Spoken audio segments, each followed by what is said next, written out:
Nepal police ने कई युवकों को हिरासत में लिया है और घटना के वक्त मौजूद लगभग 6 युवकों को हिरासत में लिया गया है। हालांकि देखिए, मौत के कारणों का अभी तक खुलासा नहीं हो पाया है। फैजल खान की कोचिंग पर पथराव के आरोपी थे। एफआईआर के बाद से ही फरार थे प्रिंस यादव। अपने बड़े भाई रोशन आनंद के साथ रहते थे पटना में। नेपाल पुलिस मौत के हर पहलू को खंगालने और जांच पड़ताल में जुटी हुई है। बड़े भाई रोशन आनंद बेऊर जेल में बंद हैं। सहरसा के रहने वाले थे मृतक प्रिंस यादव। पटना पुलिस ने अब तक मौत की पुष्टि नहीं की है। और आपको ये बताते चलें, देखिए, रोशन आनंद सर के भाई प्रिंस की संदिग्ध हालत में मौत। खान सर की कोचिंग पर हुए हमले में आरोपी था। और अब नेपाल से दरअसल ये खबर सामने आई है और इस खबर पर ज्यादा जानकारी देंगे न्यूज़ 18 संवाददाता रजनीश हमारे साथ जुड़ चुके हैं। रजनीश, खान सर कोचिंग पर पथराव का आरोपी था प्रिंस, जो कि रोशन आनंद का भाई, और उसकी संदेहास्पद स्थिति में मौत हो जाती है। क्या अभी तक इसकी पुष्टि नहीं हो पाई है इस खबर की, रजनीश? बिल्कुल, देखिए लक्ष्मी, 2 जून को जो फैजल खान है, उनके मैनेजर हैं, उन्होंने एफआईआर दर्ज कराई थी कदम कुआं थाना में। और इसमें ये आरोपी थे प्रिंस यादव, जो कि रोशन आनंद, जो ज्ञान बिंदु कोचिंग के डायरेक्टर हैं, उनके छोटे भाई हैं।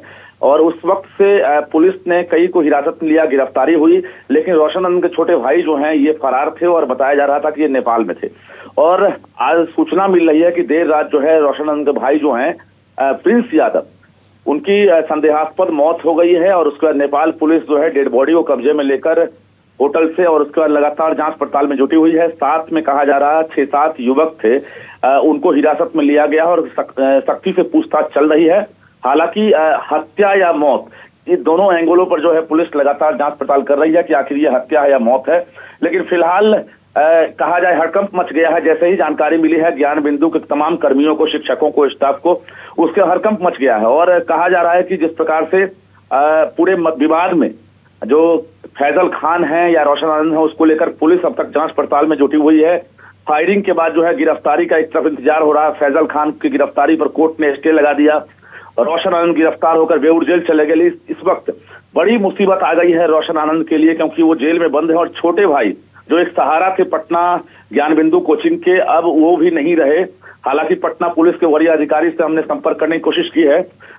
पटना के जो डीएसपी रैंक के अधिकारी, उन्होंने पुष्टि नहीं की है। उन्होंने कहा सूचना जरूर मिली है, लेकिन हम लोग नेपाल पुलिस से लगातार संपर्क साधने में जुटे हुए हैं और जल्द ही इसका खुलासा भी होगा। लेकिन बता दें आपको कि फरार थे और उसके बाद जो है आज ये जानकारी मिली है कि अब वो नहीं रहे और इसके बाद जो है हड़कंप मचा हुआ। रजनीश, और इसीलिए सवाल ये उठ रहा है कि एक भाई जेल में बंद है, दूसरा आरोपी है और वो भी फरार चल रहा है, उसकी मौत हो जाती है, तो इसके पीछे क्या कोई साजिश है या ये नेचुरल डेथ है? एक बहुत बड़ा सवाल इस वक्त उठ चुका है रजनीश।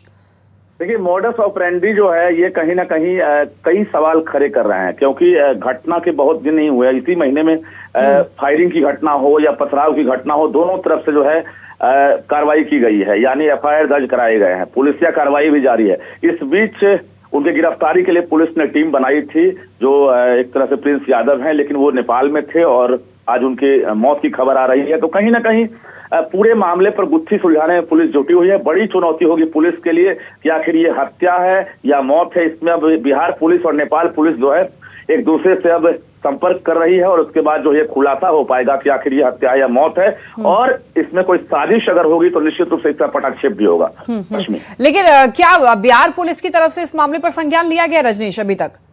बिल्कुल, हमारी जानकारी अभी हुई है। पटना में जो टाउन डीएसपी 1 है, उनसे मेरी बातचीत हुई है। उन्होंने कहा है कि हमें जानकारी मिली है और उनके जो शिक्षक हैं ज्ञान बिंदु के, उनसे संपर्क साधा गया है और सभी लोग जो हैं जांच पड़ताल में जुटे हुए हैं। अभी फिलहाल चूंकि घटना बिहार की नहीं है, नेपाल की है, और अब इस घटना से उसको जोड़ा जा रहा है ये भी आनंद फानन में कि आखिर खान से विवाद था और इसी बीच उसकी मौत होती है प्रिंस यादव की।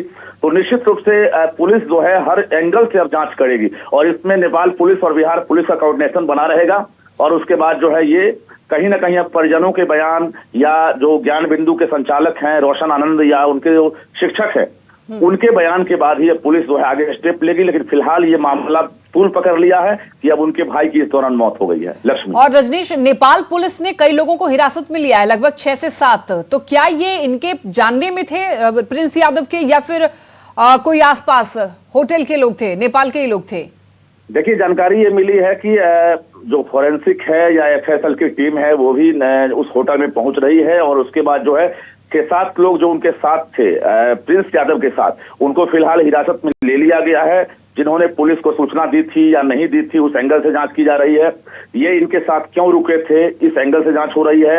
हत्या में इनका क्या रोल है, या लाइनर की भूमिका है, या मौत है, ये तमाम, चूंकि मौत और हत्या दोनों एंगल से पुलिस जो है अब जांच कर रही है। तो कहीं ना कहीं अभी आनंद फानन में अभी जल्दबाजी में कोई स्टेप उठाना पुलिस के लिए आसान नहीं होगा। इसलिए पुलिस पहले एफएसएल, फॉरेंसिक और तमाम चीजों की जांच पड़ताल करेगी।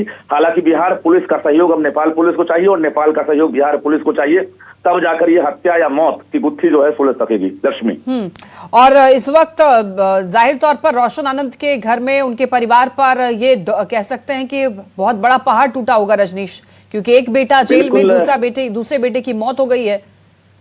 बिल्कुल, जो कहा जा रहा है कि स्ट्रगल की कई कहानी रोशन आनंद की सुनने को मिली है। काफी गरीबी हालत में जो है आगे बढ़े और पूरे परिवार को एक तरह से कहा जाए जीविकोपार्जन का सहारा बने। ये इस बीच अपने छोटे भाई प्रिंस का भी वो ख्याल रखते थे, पटना में ही साथ रखते थे, जो कोचिंग की एक तरह से देखभाल भी वो करते थे। लेकिन इस बीच खुद जेल में है, अभी तक उनके बेल की कोई तारीख तय नहीं हुई है, बेल कोई श्योरिटी नहीं है। लेकिन छोटे भाई का निधन या हत्या कहा जाए, इस बीच ये खबर मिली है तो निश्चित रूप से बड़ी विपदा की पहाड़ टूट पड़ी है। और ये इस भरपाई को एक तरह से इसको भरपाई कर पाना काफी मुश्किल होगा उस परिवार के लिए। लक्ष्मी, ठीक है रजनीश, नजर बनाए रखिए। बहुत धन्यवाद आपका इन तमाम जानकारियों के लिए।